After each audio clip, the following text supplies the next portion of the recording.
the way we undo and process and harvest and grow our food is no way sustainable. When I had a meeting with Mr. Koya on Monday and they talked about losses and wastage, and I was like, have you actually seen a pile of wasted tomatoes? And the answer was no. I mean, with all due respect to the researchers, I'm also a researcher, you know. But the thing is, if you throw a lot of numbers out there, then we then further ask the question that when the produce get to Matua, for example, but that was the model case we used to discuss. From reports, they will say 40% go to waste. Then it will amaze you that in Matua, all the tomatoes, 95% of the tomatoes are actually sold. The value, of course, dropped, but they are sold. It's now a case of are they actually hygienic, are they healthy, or that's another story, but they're actually sold.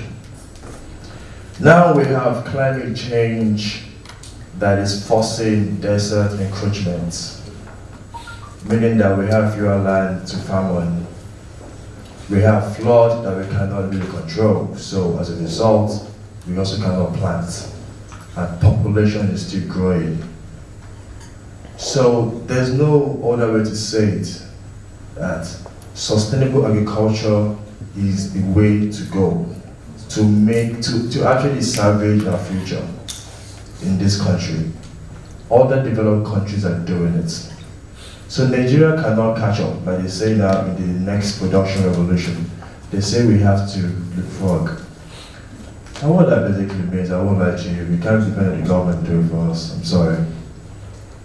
We have to grow our economy ourselves.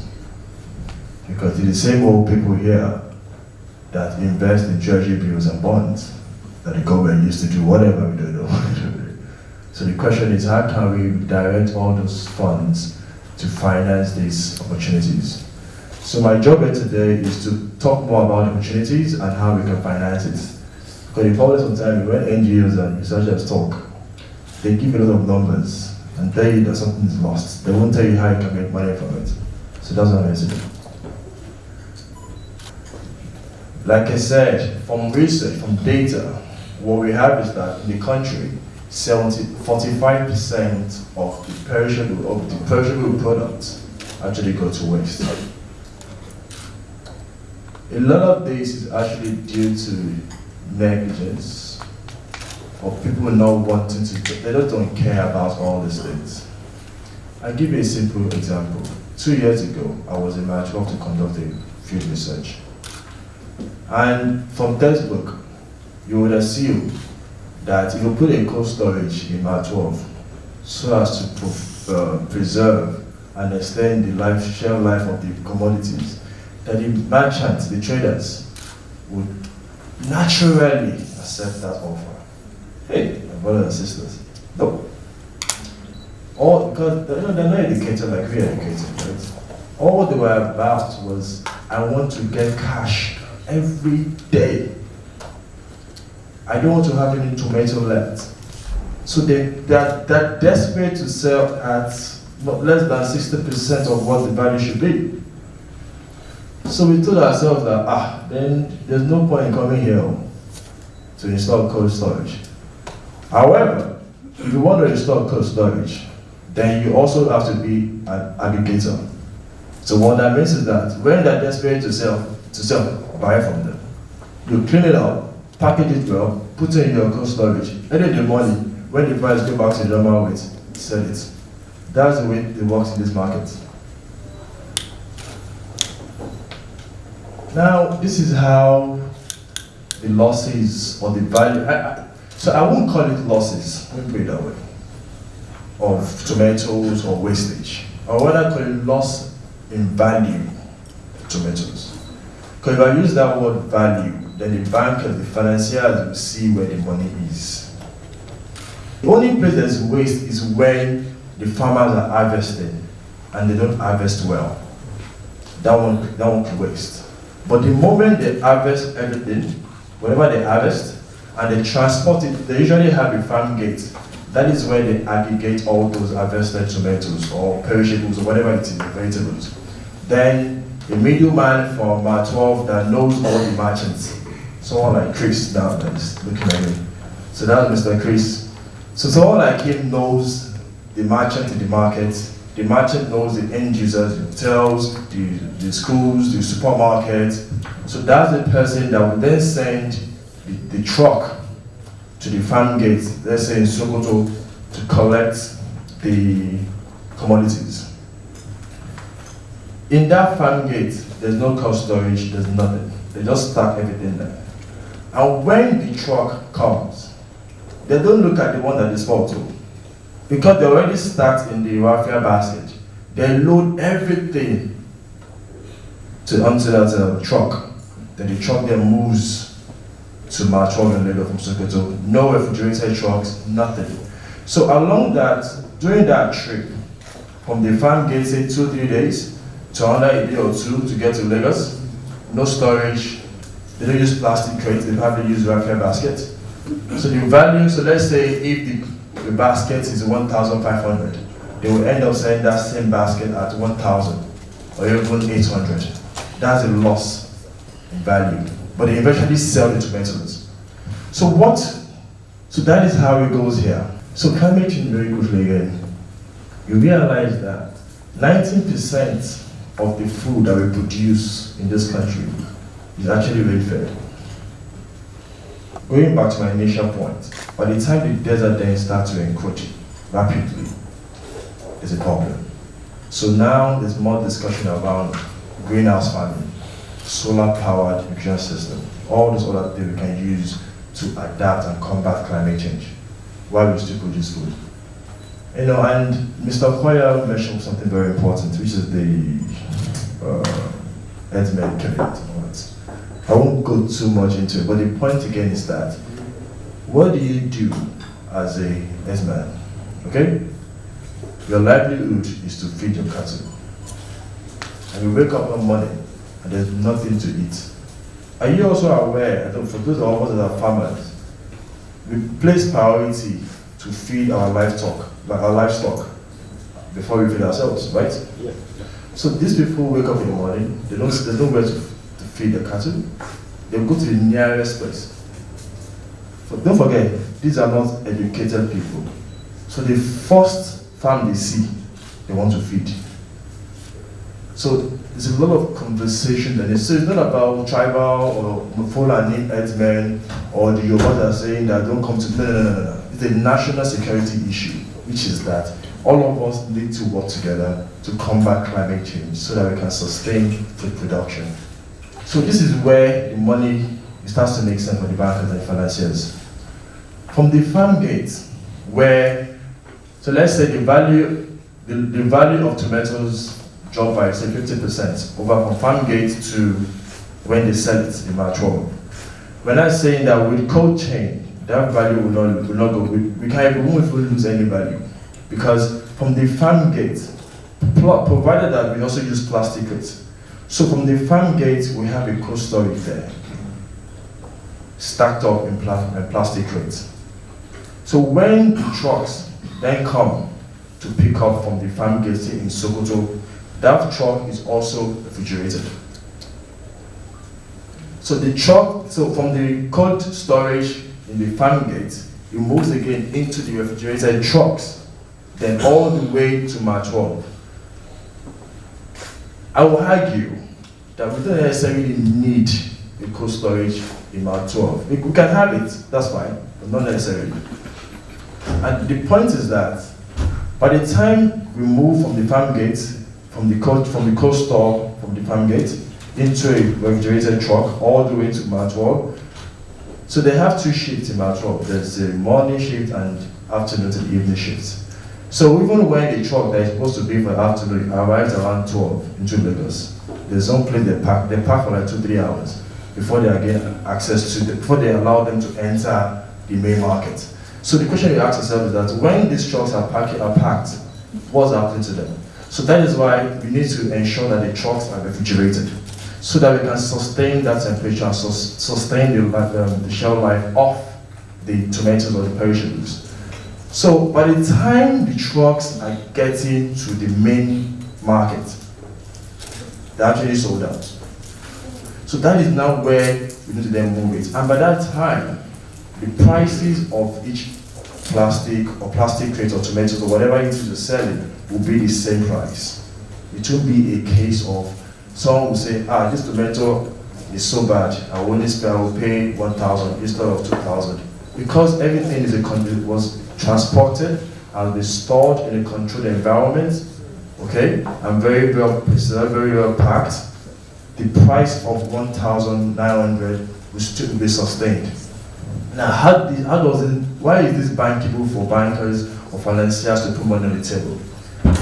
If now, as a trader or as a farmer, I'm selling at 1,000 naira because 50% lost value. Okay? That means 50% is being sold at 1,900, another 50 is sold at 1,800, 1,000 or probably 800. So if you give me finance, then I sell everything at 1,900. My revenue does what? Increases. So that is the money. So it is that margin, that extra, that 500 we're taking away because of the cold storage facility. That is the margin, that is the value that will pay back. Part of that value is what will pay back the banks for the facility. And because it's this cold chain we're talking about is a value addition to the agricultural space. So meaning that any player that is partaking along that chain, that your own value is what will be captured in the final price that goes to the end user. So to the financiers and other financing partners in the room, it's a very bankable venture. Yes, we still need to do a little bit of more work to properly dimension the pilot cold storage we've done across the country, to look at the financials, to see how we can scale them, and then we can see what we can do going forward. Next slide. So usually when I talk about financing, the first thing I do is that I want to know what the ecosystem is saying, the voices of the people. So the ecosystem will comprise of fund providers, the SMEs, developers, and the people. When I say people now, the community, the end user of this product. So the fund providers, the bankers, I do not, there hasn't been any occasion where I would say bankers are lazy or they don't want to lend money. I don't do that. Like, I'm from a banking industry, like from a banking background. It's the same money, the depositors' money that bankers lend out. So they have to be very sure that they're taking the minimum risk in any investment they're undertaking. So it's not the responsibility of the SMEs or the client to ensure that you do the due diligence and that your business proposition is bankable and is risk-free if possible. So bankers are saying that, well, I want to do business, but it's too risky. This space is not yet structured. I can't see a business plan or business model that is bankable. They will say that even if I'm to lend to these clients or SME or these players in this space, do they have the collateral that is acceptable? And this is where a lot of us will be very angry. This is the way the banking structure is designed, unfortunately. They want a collateral.